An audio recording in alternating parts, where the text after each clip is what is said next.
Господин Янев, първо честита победа и класиране напред за купата. По-важна ли беше тази победа спрямо останалите на фона на това, че матчът е последен за календарната година и е от турнира за купата? Здравейте първо. Не бих казал, всяка една победа за нас е важна в ситуацията, в която се намираме. Важно беше да запазим инерцията, която имаме и да разберем, че не може една загуба да ни изкара от пътя, по който сме поели.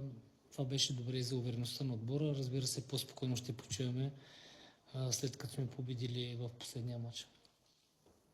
BTV. Господин Янев, със сигурност хубаво е, когато ЦСКА печели, обаче предполагам и на вас ви се иска да е една идея по-лесно. Поне на мен ми прави впечатление, че в домакинствата сякаш малко по-трудно и с Ботев и с Локо Пловдив беше така и сега и с Локо София. На какво си го давате вие? На това, че другите отбори защитават много добре.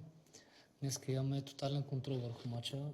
Разиграваме топката през цялото време, търсиме да намериме пропуски в защита на отбор на Локомотив. Възползвахме се от две от ситуациите, други поне 10 бяха на косъм, от това вкараме гол. Това не означава, че играеме слабо, напротив, играеме добре. Харесваме, че отбора реагира по начин, по който ни показва, че този отбор има характер и продължава да се бори без значение в каква ситуация изпада.